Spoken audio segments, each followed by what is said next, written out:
Hey guys, welcome back to the channel. Today this is a viewer request actually, and it is about changing the muzzle device on a IWI Tavor.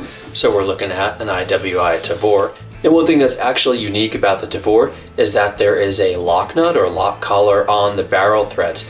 This helps you lock your muzzle device, whatever it may be, in place. It makes it really easy to time it because some of them, like the A2 birdcage here, do actually have a bottom and a top, a left and a right and whatnot, and need to be on there in just the right direction.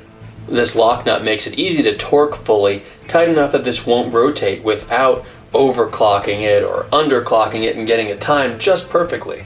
That said, it's not quite as clean of an installation as if you use a washer against the shoulder of the barrel to time your muzzle device correctly. And companies like Precision Armament make washer kits that are really quite cool. This is a bunch of different thicknesses of washers. They're all marked with different markings, and then on the instructions in here, it'll actually tell you how many degrees you need. So without a lock nut, obviously, you put your muzzle device on, tighten it down, and you see how far off it is. How many degrees do I need to go counterclockwise, basically, to get it timed just right at that torque spec. And then it'll tell you which washer to use to achieve that. It's pretty freaking cool, and it does work very well. And although that certainly is an option on the Tavor, you could go to that if you want. This video is going to be about using the factory setup to swap the A2 for whatever you want to put on there.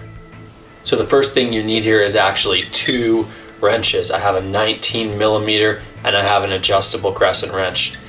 You can use a 3/4 inch on an A2 birdcage. A lot of aftermarket muzzle devices will be 3/4 inch or 19mm as well. This lock nut is the exact same. 19mm fits these a little bit snugger than a 3/4 inch, and I think it's actually a better choice in most cases. Anyway, adjustable is handy because a lot of aftermarket ones aren't your standard 3/4 inch or 19mm. So have one of these guys around. You'll need two because what you're going to do is move the lock nut in one direction and the flash hider in the other direction.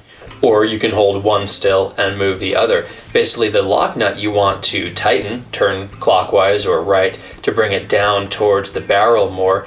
And the flash hider, either leave it alone or you want to loosen it, meaning turn it left, turn it counterclockwise to bring it off of the muzzle. So I'm going to see if I can do this from above on camera.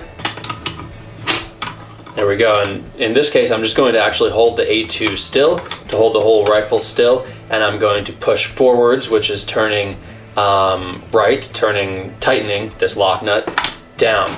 And now that they are broken free, the lock nut is going to move down towards the barrel, and this guy is going to be free to just come right off.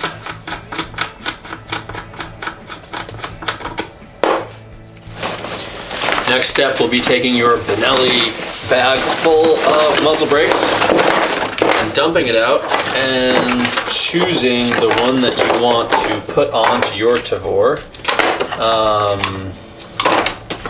Let's go with this big Lancer nitrous comp. And one of the reasons I'm choosing this one is because it does have an up and a down. These ports are adjustable for how much gas you want coming out of the top. This is the top of the brake. These are the sides, and it must be clocked or timed correctly. So first step in doing that is going to put this lock washer all the way down as far as it goes against the barrel shoulder, and then we'll go ahead and thread this guy on.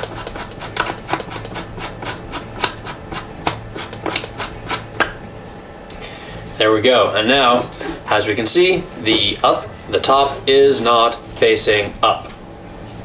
We're going to have to loosen it out to approximately there to make this happen. And of course, to lock it in place there, we move this lock nut out until it butts up against it. Now the tricky part is basically you're going to want to hold this perfectly still with a wrench while at the same time turning this guy to create all that tension, and that's what holds it in place. Now you can of course lock your rifle into a vise or something, but I actually kind of like holding the front grip of it between my knees or thighs or whatever. I can look down the top rail of it to see what is vertical and what isn't. And you actually don't apply very much torque to the rifle itself, unlike when you are doing it against the barrel shoulder and you need to torque it down to 15 or whatever foot-pounds it's supposed to be. In this case, you are torquing these in opposite directions, so the rifle really isn't moving at all. The key factor here really is just getting this as close to vertical as possible. Now, as you can see, the adjustable wrench is going to come in handy here because this nitrous is much bigger than 19 millimeters. Your standard wrench won't work. So get this guy adjusted to fit. Now, you could put electrical tape or something on your comp if you're worried about scratching it. Get the other wrench on your lock nut, and actually I'm going to move this one down to the side, and that's going to let me see the top of it. It'll make it a little bit easier to keep it perfectly nice and vertical, aligned with the rail that's up here. So now I'm just going to hold the comp in place while I turn this lock nut. I'm going to push down on both of them at this point, keeping the compensator still and pushing on the lock nut until they're nice and snug. And that's it, it's done. This thing is not going to come loose, it's not going to go anywhere. It is vertical with the rail. I don't know how well we're going to be able to tell that on camera. And certainly there are ways that you can actually measure this and ensure that it's perfect. But for me, I've got a decent eye on this, and if I can't see that it's off, then it's close enough for me, and I certainly won't be able to feel it when I'm actually shooting if I can't see it looking really carefully at home here. So that's it, guys. That is the extent of swapping out the muzzle device on your Tavor. That lock washer is your friend. And when I did the AR-15 muzzle device shootout and swap between 35 different brakes and comps on the same day, I took this lock washer off of the Tavor, I put it on the AR, and that allowed me to swap them really quickly and really easily and get all the ones that need to be timed correctly, very quickly and very easily. As always, thank you so much for joining me, and thanks for the suggestion on this video. If there's anything else that you guys want to see, certainly let me know. Message in the YouTube comments and such. Like and subscribe would be great. That way you're notified of videos in the future. Everyone should have a box full of flash hiders. You gotta choose the right one for the right day. Make sure it goes with your outfit, along with your bag full of brakes and comps.